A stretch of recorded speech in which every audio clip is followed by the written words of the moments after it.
And now an officially warm welcome to everybody at today's Impact for Breakfast session. For those who are joining us for the first time, I'm Deborah Keller and I manage the Global Impact for Breakfast Network, an initiative supported by Artha Impact, which is the impact investing arm of the Rianta Capital Family Office. Impact for Breakfast is an informal network of family offices, foundations, funds, intermediary organizations, venture philanthropy, with a common focus on social enterprise, entrepreneurship, and impact investing. This specialized group has been gathering and growing since 2008, starting in London with an expansion today to 15 cities/chapters. Today, I have the pleasure to introduce to you an organization called Valup, a specialist SME investment fund that transitions SMEs to employee ownership. In Europe, 99% of all businesses are SMEs, supporting 60% of employment and over 50% of all GDP. Many of these owners would like to sell their firms to their employees, but will face significant challenges as they require financial products to enable them to do so do not exist. In today's conversation, we will explore how impact capital can play a central role in financing the transition. And for that, I have with me today a wonderful group of experts. Justin Sykes, our moderator, Managing Director of Innovest Advisory, a specialist impact advisor to the private funds industry. Stephen Greenwood, co-founder and co-CEO of the fund manager Valup Management Ltd. Baroness Sharon Bowles of Berkhamsted, member of UK House of Lords. Sharon is a former member of the European Parliament for the South East and chair of the European Parliament's Economic and Monetary Affairs Committee. And Deb could not join us because her mother fell ill and she needs to take care of her today. So Campbell Mcdonald has kindly joined us today in last minute. He is the Chief Executive of Ownership at Work, which is the non-profit think tank arm of the UK's Employee Ownership Association.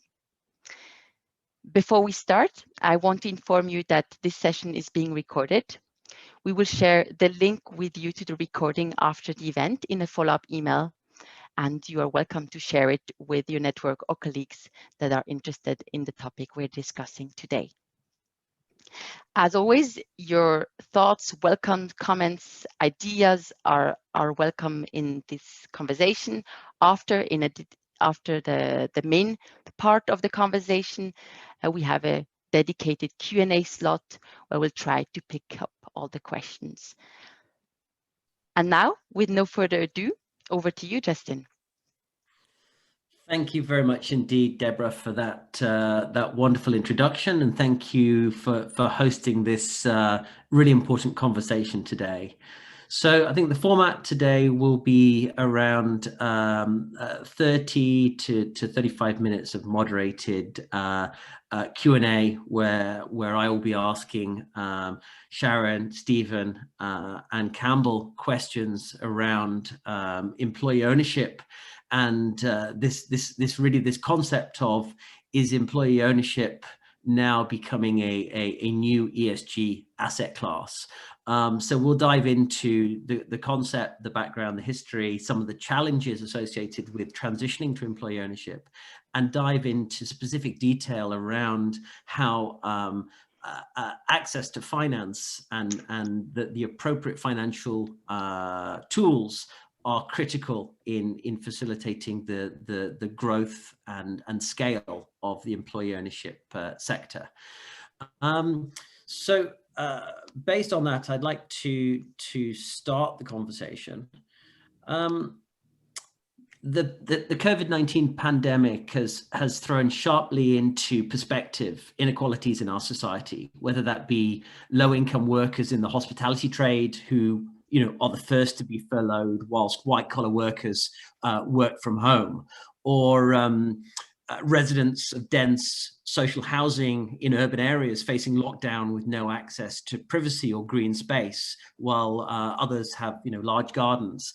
As an emerging ESG asset class, employee ownership has the potential to reduce inequality gaps, especially relating to ownership and income. From the outset, Campbell, given your involvement in the Employee Ownership Association in the UK and your leadership role now as chief executive of the not-for-profit think tank of the Employee Ownership Association, Ownership at Work, can you perhaps set the stage for us what we mean by employee ownership and how ownership can have a positive impact on addressing some of these inequalities that we've seen so obviously emerge out of the last 18 months? Yeah, happy to, Justin, and thank you for the opportunity. So look, let's start with kind of just getting in everybody's heads the same idea of what we mean by an employee-owned business.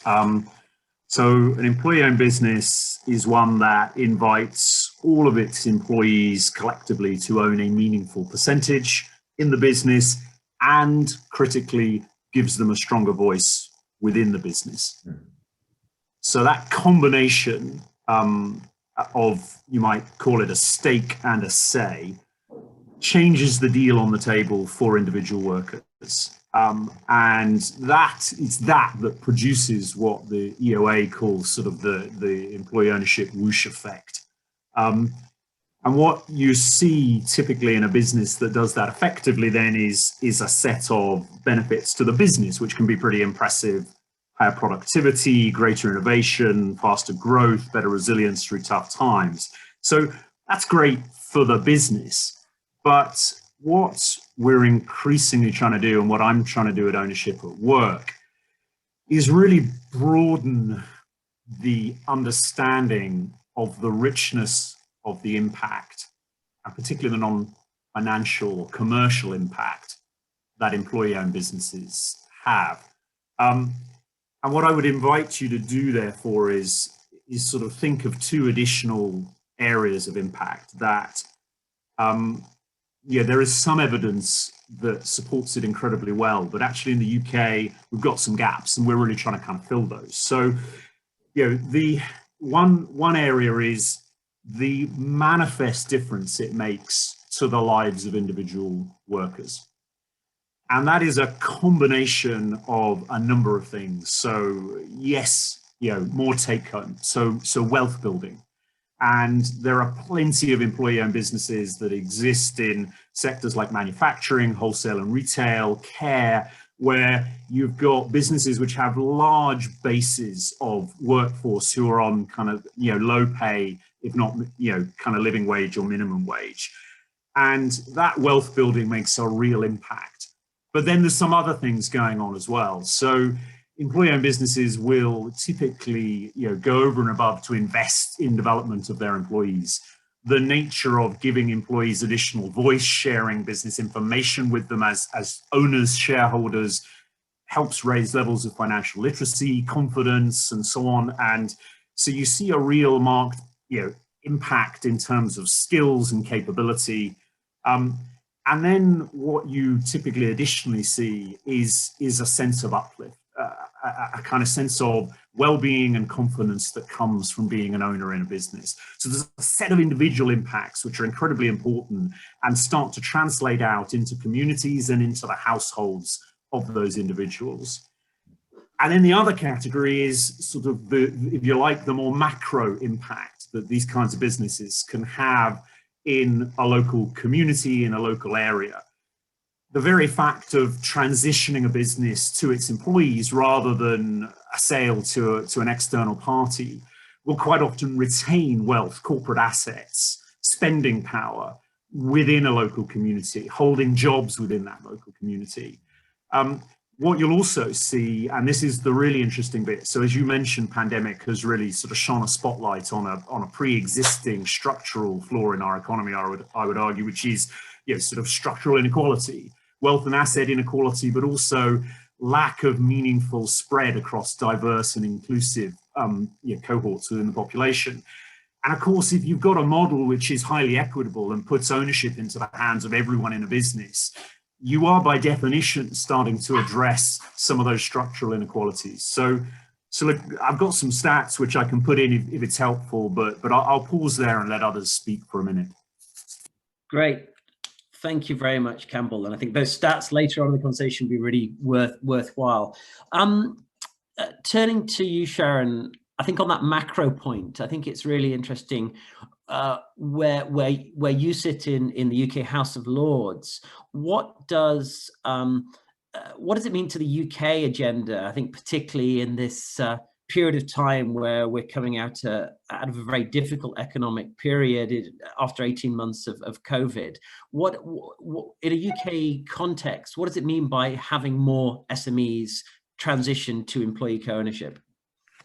Well, if you analyze what happens when you have employee ownership, to some extent, as Campbell has already outlined, the answer is not why would you, but why wouldn't you do it? And in the UK, there are something like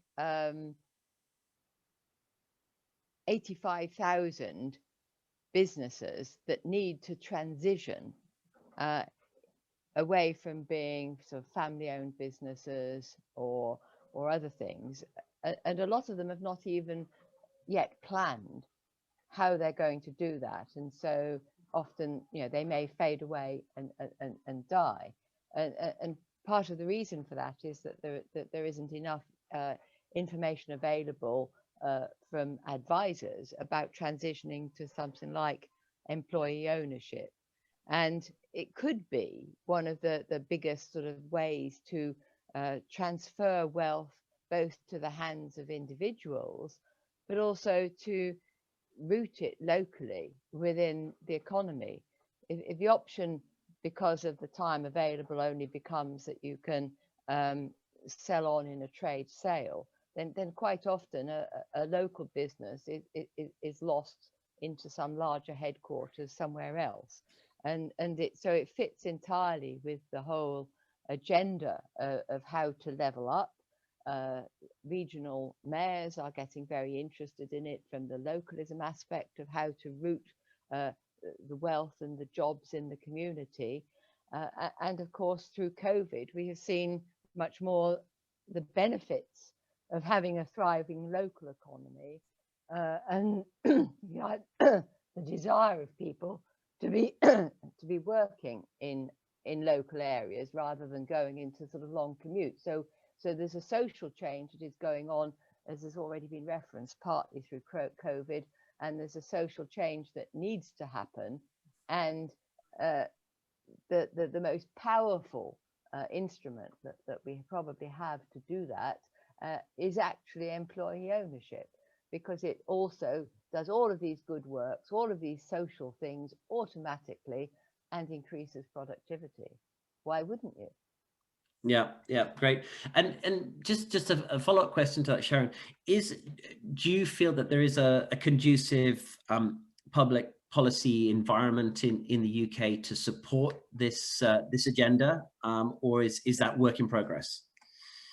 Well, I think there are things that are there. There are tax benefits in terms of if you put a large stake of the shares into an employee-owned trust, but I think that there is a much broader benefit to be brought about by the employees say.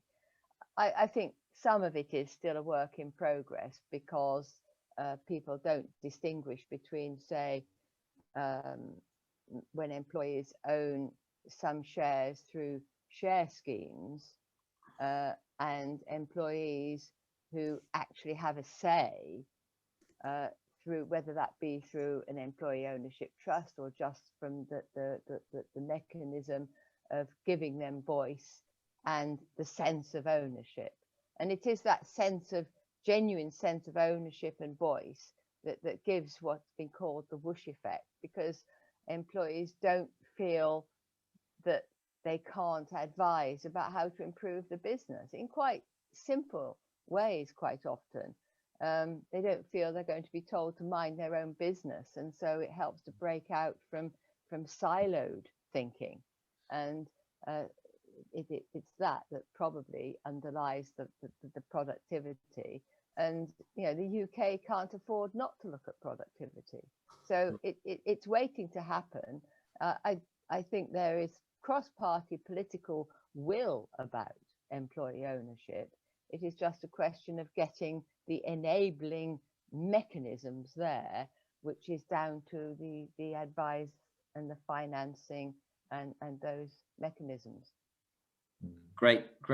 And turning to you, Stephen, what's your take on the market opportunity? And I'm curious. Obviously, there's a strong push in the UK, but this is not absolutely not restricted to the UK, and there's significant opportunity across the entire European market as well, I assume. Yeah, I think interesting that the Baroness mentions the word justice a few times, and I reflected immediately as soon as she mentioned that word, that comments in probably one of the last or the most recent reports on employee ownership. It was called the Ownership Dividend, and it spoke about given this sheer volume of small to medium-sized enterprises that need to transfer ownership due to their age, mainly the baby boomer age, it would be considered a social injustice if this opportunity, this incredible opportunity at this moment in time, when lots of businesses need to transfer ownership, but it would be a social injustice if the traditional model of one or two shareholders in a small to medium-sized enterprise, the end result of the transition of ownership also had the same outcome of a very closed ownership. And to bring social justice, the opportunity is to use this demographic shift in ownership and to create social justice by creating co-ownership with all of the employees in the process. So Justin, that was the first thing that came to my mind. But in addition to that, the scalability of the opportunity is it's enormous. The Economist a few years back now referred to this demographic shift as the silver tsunami. I like that because the silver-haired entrepreneurs who founded businesses late 60s, 70s, early 80s are needing to transition ownership because they're too old or too sick, or their life partner is sick. Constantly, there's an estimated 7 million mature SME businesses in Europe, constitute 1/3 of the total. Profitable, established, niche, high barriers to entry. There's so many of them in the opportunity that for impact investors, they're able to choose the top quality of these SMEs, which constitutes around 6%. The volume is enormous. Now that's still what, 420,000 SMEs. We can't forget the other 94%, because these are a respected generation and something needs to happen with the ones who aren't quite ready. But what we're trying to do is help them understand how they become session ready, and then they can come back in the future. So the opportunity is vast. The opportunity is important because we have a very respected generation of business owners here, born of the Second World War. And the opportunity is also for investors, for impact investors, to actually co-own via a fund mechanism at scale a portfolio of SME co-owned assets for the first time, access to SME, but at the time in life when they're transferring to a social purpose ownership. And I think that's a really interesting opportunity, Justin. Thanks, Stephen. So I think that really sort of sets the context and the opportunity. Sharon, you did touch in your comments, you touched on perhaps some of the barriers. I think, we see that employee ownership is found in a, hugely diverse range of businesses and sectors. However, there do seem to be these adoption rates still seem to be hindered, and the pace of transition seems to be hindered by a number of key barriers. Perhaps I can ask you to perhaps give a little bit more color on your earlier comments about what you see as the key barriers. Well, if I can refer, as Stephen has already done, to the ownership dividend inquiry, in which I chaired, and we were quite shocked when doing that to discover how little advisors knew about employee ownership. We couldn't find it on the agenda of any educational establishment, going from school up to postgraduate levels. There was a little bit at research level at universities. It was nowhere to be seen. Accountants didn't know about it when they were asked for advice. In fact, I pointed out it was probably negligent not to inform an owner wishing to sell about the prospect of employee ownerships, because in some circumstances there are actually tax benefits to it.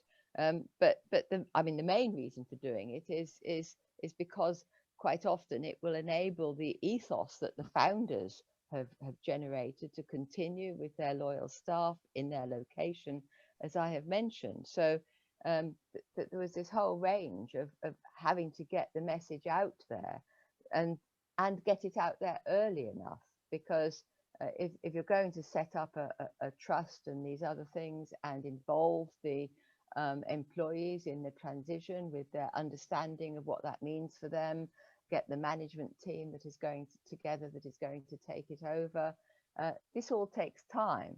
And if people go late to their advisors, and as I said before, you end up with the trade sale, and if you like, in a sense, almost a destruction in value, and certainly a destruction in local value. And I mean, to some extent, this is where Valoop has stepped in with having systems to speed everything up. But the education and the role of the advisors is very important. Brilliant. Campbell, turning to you, what do you see as what's your take on some of the barriers and how to overcome them and build, increase the cadence of this opportunity? Thanks, Justin. I should just quickly add a health warning, which is I'm sat alone in my house with a 10-week-old puppy, so there's squealing in the background. It's for that reason and that reason alone. Also, if you see me cry out in pain, it's because she's decided that my feet are fair game. So look, just to answer your question, so to kind of answer it fully, I wouldn't mind adding a kind of couple of additional barriers to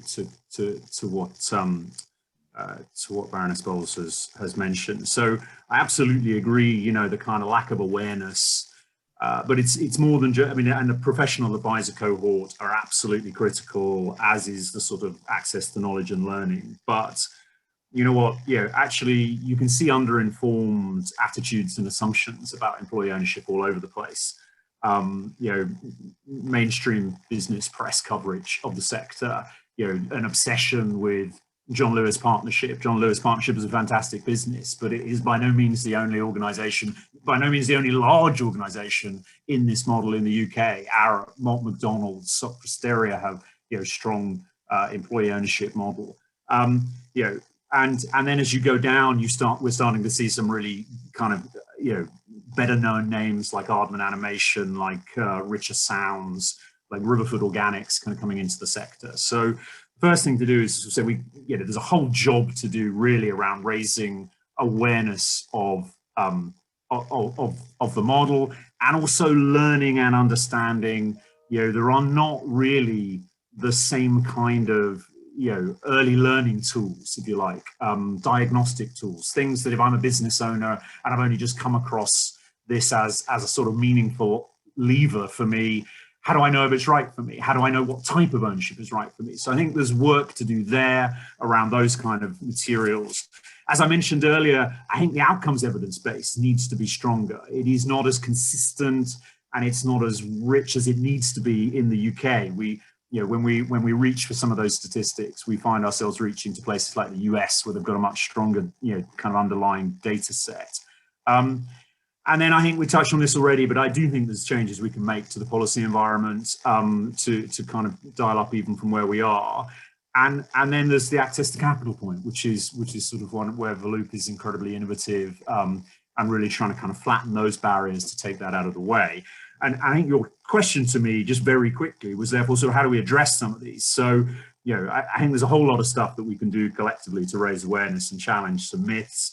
I think we need to work in partnership. Ownership at Work is doing work with the Federation of Small Businesses, for instance, to really start to sort of try and address that gap around some learning materials. Employee Ownership Association, the trade body, are doing a lot on the learning materials. We're trying to work with independent research partners to really build up that UK evidence base. And I look at a final point. I chaired a Q&A with the Financial Secretary to the Treasury, Jesse Norman, who was doing it without his ministerial hat on because he's had a lot to do with the employee ownership sector for many years.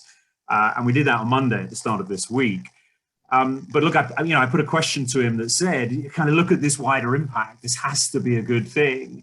To which his response was, well, look, you come to the Treasury and you show us, examples of the link to that wider social impact, to environmental impact, to, the benefits on well-being and mental health for workers. And you're going to get a hell of a lot of attention on it. So, there's lots to do, but I think it's all achievable. I'll stop there. Brilliant. Thank you. Stephen, Campbell's mention of access to finance, liquidity, is a good segue to you. Perhaps you can provide a bit more depth on that barrier, why it's a barrier, and again, looking at solutions to that.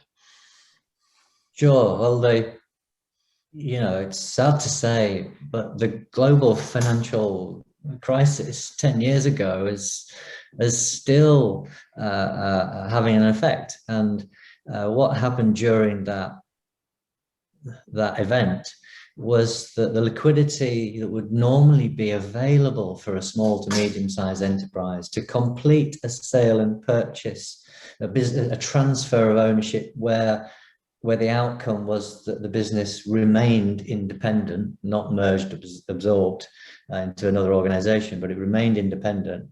The liquidity, the bank debt products, the private equity product, the working capital product. So all of the three core liquidity products that would normally fund a transition of ownership to senior employees and employees was withdrawn from the market. So we've got a tried and tested across Europe since 1985 Companies Act and Tax Act that can transfer ownership of the shares of a private SME business so the owner can retire and the outcome is employee co-ownership. But there's the liquidity gap. So the current ecosystem is flawed. The traditional old style, they used to call them a buyout, a management buyout, they're no longer viable options because the capital products have been removed. We've got the supply demand issue. So we've got more SMEs coming up for sale than there are buyers. And in our opinion, the buyer is actually in the business itself. It's in front of us. It's the employees, sponsored by Valoop. And we're experiencing what some people refer to as transfer failure, the inability to transfer ownership. And the owner must continue to work through old age and illness, because they can't find a way to exit, and they don't want to sell to a competitor, because they want to protect their legacy. So yeah, there's been a huge gap that's needed to be filled, Justin. And staying with you, Stephen, the start of the conversation, we talked about employee ownership as emerging as a new ESG asset class. What role do you see that impact-focused capital could play in driving better ESG practices within its SMEs by supporting these types of employee ownership transitions? And do you see evidence of capital willing and wanting to see employee ownership as part of their investment strategy? Yes, I think impact capital is the way to replace the previous capitalist capital that was there before the crisis, and it could provide the new social, ethical, responsible debt product. It could provide the new social, equitable, responsible impact private equity product. Everyone knows that SMEs thrive when liquidity is made available. And certainly we know from 30 years of experience that when an SME transitions into a new ownership framework, they grow, they become more productive, they become more resilient. So there is a definite role to play for impact capital. There's a stream of assets coming in to become available, and therefore it needs a stream of impact capital in order to meet the demand over the next decade and beyond. I think it's helpful, if not fortuitous, that SME transitions to employee ownership align with, I think it's around 12 of the United Nations Sustainable Development Goals. 12, I learned yesterday, 12 of the 17 are of a social nature. So that is an outcome of employee co-ownership. And you mix that, Justin, with an SME asset class that is already generating above market rate risk-adjusted returns. There's got to be I refer to it as a correlation. There's got to be a relationship between the outcomes, and there is a relationship between the outcomes of SME employee co-ownership transitioning and what an impact investor is looking for. And now we're trying to find a way to bring the two much closer together. This catalytic capital, as I hear people call it, is ready to be deployed here. We just need to try to bring them together. Great. And Sharon, bringing you on this point of this whole the concept of employee ownership as an impact investment, that investors can, as Stephen points out, achieve strong financial returns, but alongside that have a direct positive impact on society.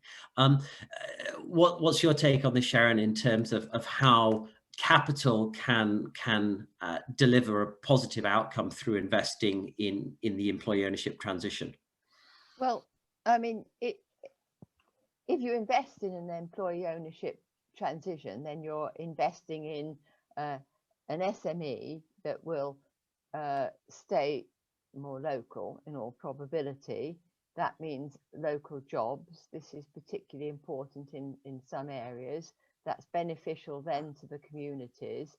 It's beneficial through into education, because even simple examples like school children wanting to have work experience and an understanding of what they might move into, they gain. So there are immediate social benefits factors of productivity that Stephen has already described, there is wealth distribution and levelling up, which is a major social aim, because the employees will share in the gains. Collectively, if you have employee voice, which is where the employees are having a say in how the business operates, they're as well as matching sustainability goals, there is a natural gravitation towards them, because people will know more about their local environment. They'll be interested. They'll know that the changes that they make can influence that. They have an expectation that they individually can make a difference, rather than being part of some big anonymous company where they have no voice, and where their idea of ESG is you go off and do some charity work, because you can't actually fit the ESG goals comfortably within the business model. The business model can naturally produce those more easily, and therefore it's self-sustaining in that way. Great. And Campbell, your take on this, employee ownership investing as impact investing?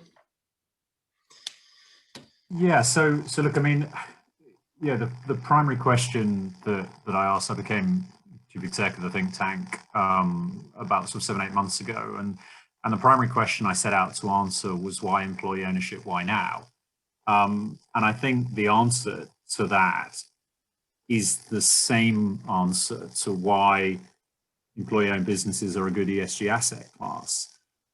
Essentially, they are both economic and social enablers.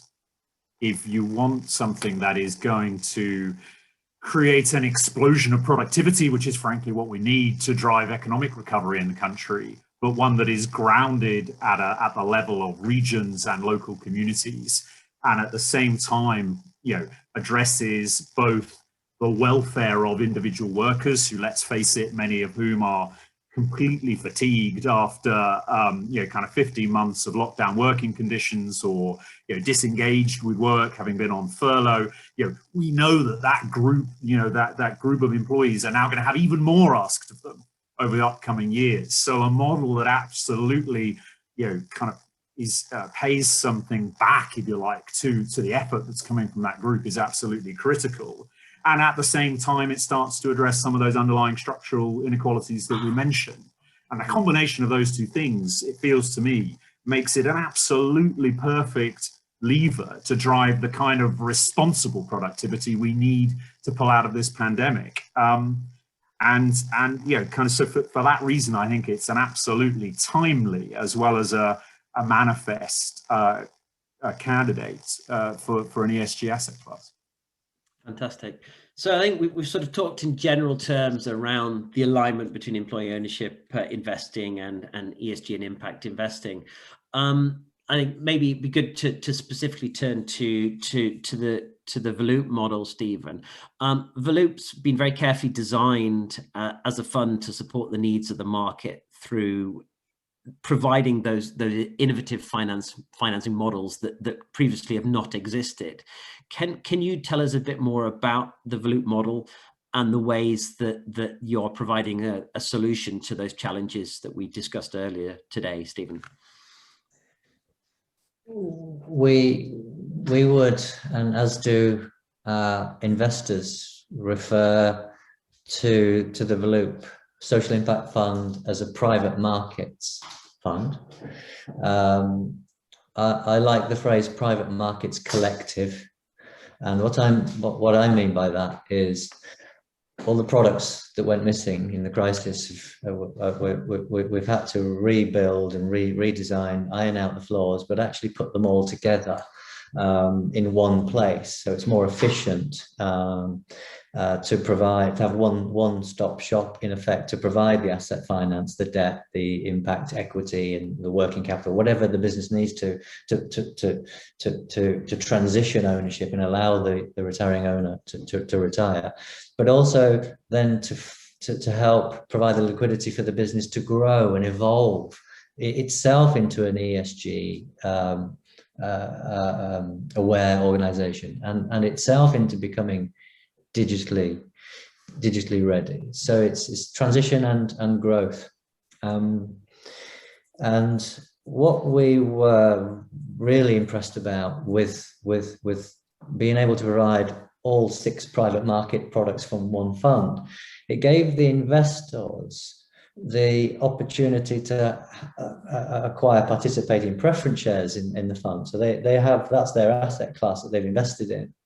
But their capital is all pooled, and 100% of it is supplied to the SME employee co-ownership transition to suit the specific dynamics of a specific SME. And it might need asset finance and debt, it might need a little bit of debt, it might need a little bit of equity, it might need a little bit of all of it. So a single house for SME transitioning was what we thought was the answer. And that blends returns to the investors, interestingly enough. There's almost 3 profile of returns, a bit of an annual return like a bond. There's a strong compounded annual growth, and then there will be dividend flow from dividends from the underlying SME. So blending the products, there's some quite interesting things for the investor returns.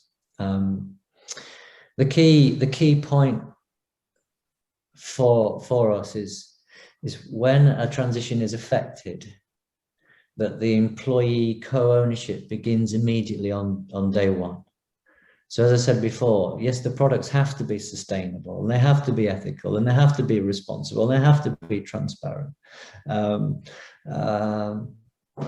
But the important thing is that there is an immediate social and direct impact by creating this on day one of the transition, and that's when social and economic justice begins. And ownership models, Justin, if you don't already know, are expected to be a minimum of 125 years. So you want to talk about sustainability. That's what we could achieve, because the fund is of evergreen nature. And that's important. Great. And Stephen, Campbell talked about still a lack of outcomes and evidence base, and that needs to be more work done to really prove that employee ownership is having this huge social dividend that we've talked about today. Could maybe you give a sense of how the Loop, as in effect a live test example, because you are directly investing SMEs, you have a scalable model, you're going to be evidencing that change over time. Can you give us a sense of how the Loop's committed to impact measurement and the development of this evidence base? We have what we call the Loop social rating, which is one of 8 different investment ratings that we apply to these transitions. And in the social rating, it is really important for everyone to understand, for example, how many of the employees that fall within this employee ownership concept, and that's basically everybody in the business, irrelevant of age, gender, the status. It's fully inclusive, from reception to the cleaner, to the forklift driver, to head of sales, to production manager, whatever it may be, all the way through, completely inclusive and completely equal. We believe from authoritative statistics that just under 20% of employees in an SME are poor, so they have a job, but they are in work poverty, to use the European classification. So we want to measure inclusivity, diversity, equality, dignity, peace, justice, but also hardcore transitions of the working poverty out of poverty. And we have the capability to do that that measuring right now. Fantastic. So I think we'll draw to a close this moderated Q&A session now, and Deborah, maybe turn over to you to see if there's any questions from the participants today, and lead that session to close us out. Of course, thank you very much to all the speakers. That was extremely insightful. We have time now for questions. You are welcome to put them in the chat field, or just unmute yourself and ask your question to the respective speaker. Please go ahead. I was just wondering, Campbell, you mentioned a few effects of the employee ownership model and the impact it has on the employees. I was wondering whether, I mean, there are stats there, what effect it has on the environment, because as a business grows and might be taken over, there is you can't stop the globalization of it. So I was wondering, what are the effects, that the environmental effects behind of an ownership, an employee ownership model that could result in a positive impact?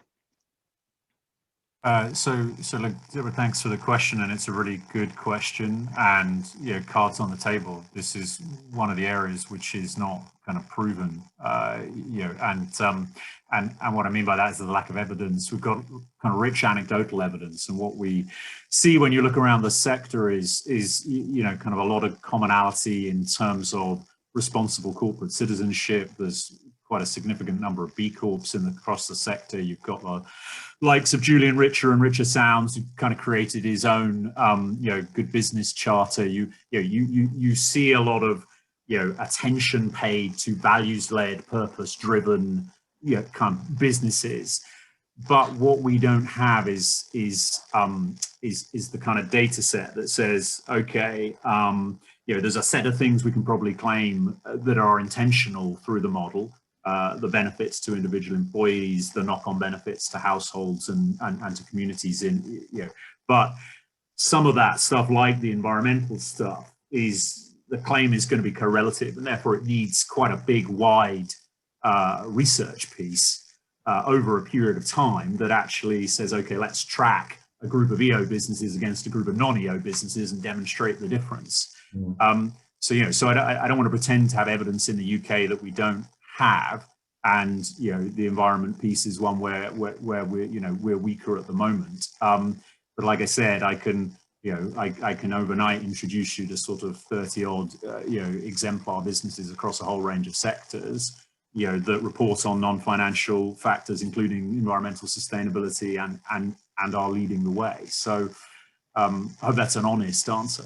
And I think, if I could say on that, Campbell, what we're experiencing, and if you listen to the Graham Nuttall lecture at the Gandhi Foundation, it talks of the theory of trusteeship, and when and the concept is when employees become trustees themselves of the business they work for, and the business sustains their job and future wealth. So they become trustees, and they care a lot more for the business because it's so important to them and their community. The environment will evolve, and with, in my opinion, some quite significant power. What must come first is the S, social first, with governance, and then in a co-owned and collective environment, we face the challenge of net zero together. And it is early days, Campbell, but at least we're setting the right environment for us to all address that collectively in each SME. Thank you. We have a question from Ruben. Ruben, would you like to share your question yourself? If not, I can read it out for Ruben. Sure. Sorry, I'm just unmuting myself. Sure. Go ahead, no, this has been a really great session. So thank you so much to all of the speakers. I guess my question is around what are some of the limitations or negative effects of this particular model. So I'm thinking about things like limiting company dynamism or innovation. And I'd love to know if there's any kind of evidence of that, or that is more anecdote. Whether the outcomes limit innovation, Ruben, did you say? So the transition to employee ownership versus, let's say, acquisition by a larger corporate create some negative business outcomes in terms of long-term. They limit the dynamism of the business, or they limit innovation. And because employees may not want to disrupt the business by introducing new technology because it affects their employment status. I mean, I could answer that a little bit in the context of, these are some of the things that we tried to investigate when we were doing the ownership dividend inquiry. And so we did do quite a lot of analysis, and a lot of it also went off to the business school, of before and after transition, and what happened. And this is where we found what we called the sort of productivity whoosh effect, as it repeatedly, the figures after transition were better. Also, because the employees tended to feel more involved, we actually found that evidence that things were more dynamic rather than less dynamic. And certainly there was evidence of that in the sort of care sector that was spun off in the UK, where there was sort of more innovation, and people who previously would never have dreamt of being a CEO of anything became CEOs, and actually brought in a lot more energy and ideals. So it's very difficult to actually measure these things in absolute numbers, but the sort of repeated evidence of these things from people, and comparing where it was before to where it went to, it does, I'd say, show the opposite, that there aren't limitations.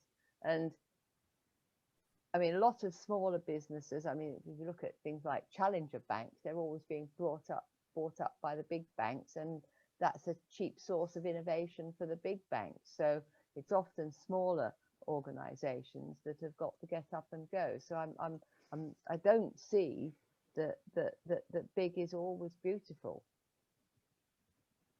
Do you mind if I come in quickly behind that? Just, I know we're running out of time, but just Sharon's excellent answer, because I sort of also think there's a kind of hidden question in your question, which essentially says, you know, we know that automation's about to hit the workforce, you know, and in some instances, you know, kind of if you give employees too strong a voice, will they be resistant to that kind of change? Because actually it might, you know, result in them having to shift or change jobs or lose jobs. So I think that's an entirely kind of reasonable, you know, kind of challenge.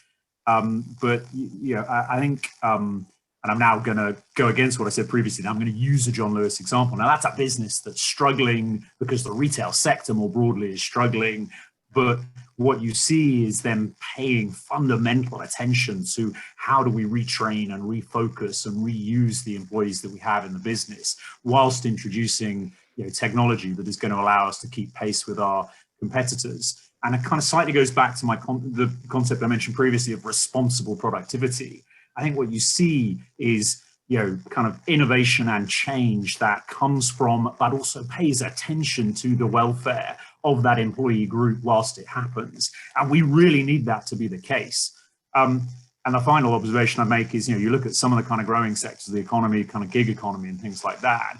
What we're actually seeing for all of the employment model challenges in places like that, we're seeing sort of things in Europe, like where you're getting cooperative gig businesses that are using their business model, their structure, in order to address some of the failings, if you like, of a kind of gig economy ability to make commitments to employees. So I think the model in itself is innovative. And if you've got management teams that are reaching for it, then I think that already tells you something about the management team. And from an investment perspective, I would argue that's a pretty good recommendation.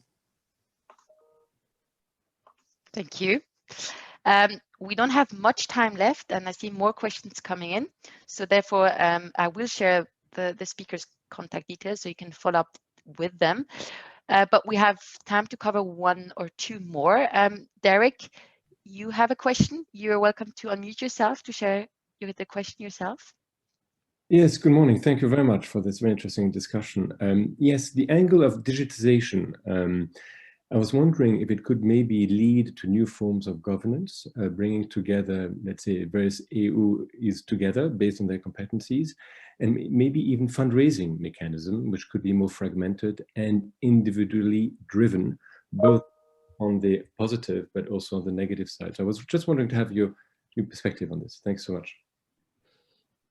The digitization of the system and process, including the investment, Derek, is that what you're talking about? Yes, well, the idea is to maybe find new types of business models linked to new types of governance, which is more linked to the individual, bring agility, dynamism, and that might lead also to new types of fundraising opportunities, which go beyond, I would say, with the more traditional fund-driven approaches that have worked up to today.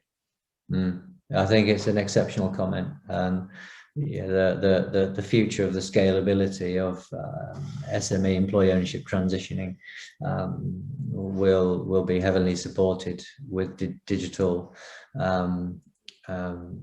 systems and processing, automated workflows, automated rating, investment capability, AI possibly, as well as an enormous amount of machine learning capability in the overall strategy.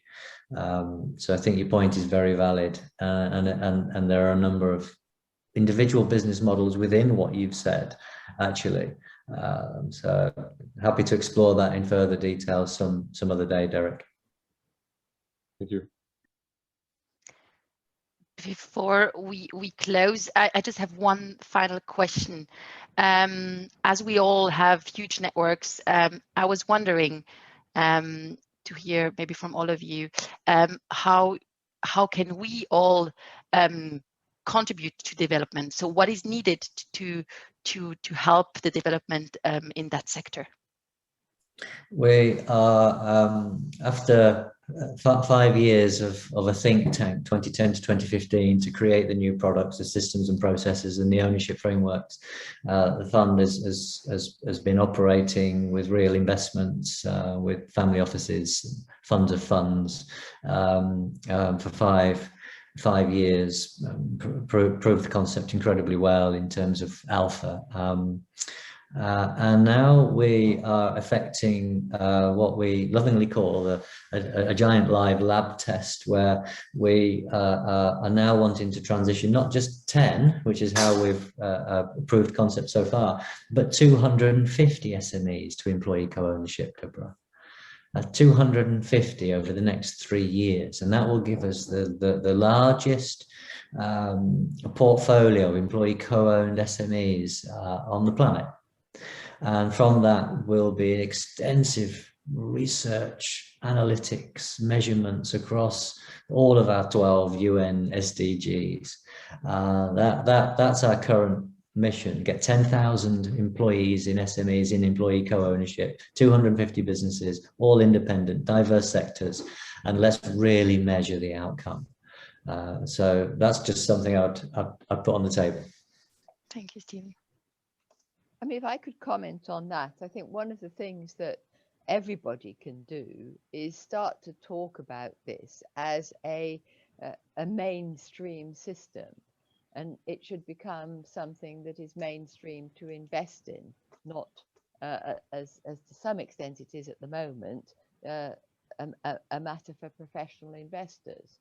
I mean, ultimately, if it becomes an asset class on its own and people are looking toward it, then you know, and it becomes more understood and regarded as, if you like, safe, then everybody will want a slice of the action. Well, I would, as an individual sort of, you know, lower level investor, than, you know, I'm not a billionaire. So I think that talking about it, understanding it, and pointing out that this isn't something wacky, this is something that is really mainstream and really of the future. Mm. Final comment from me. I'm as a small, very new think tank, I'm going to shamelessly answer that question by saying, if any of you are interested in supporting addressing some of those evidence gaps, we're going to be building this over the upcoming years.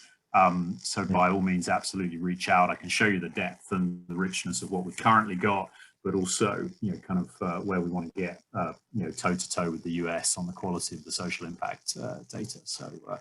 So yeah, if you're interested and you think that, you think you could get passionate about it, then please get in touch. Thank you all. Thank you very much. Thank you all for joining this session, this great session. It was a pleasure. I enjoyed it very much. You will hear from me in a follow-up email with the contact details and the recording, and please do share that recording with people that might be interested, and reach out to our speakers if you have any follow-up questions or ideas. I'm sure they would love to hear them. I wish you all a fantastic, great day ahead, and I look forward to seeing you at another Impact for Breakfast session. Take care, everyone. And Justin, thank you so much for another great session and for the great moderation. Thanks, Deborah. Thank you, everybody. Bye. Thank you, Justin. Bye-bye. Thank you, bye.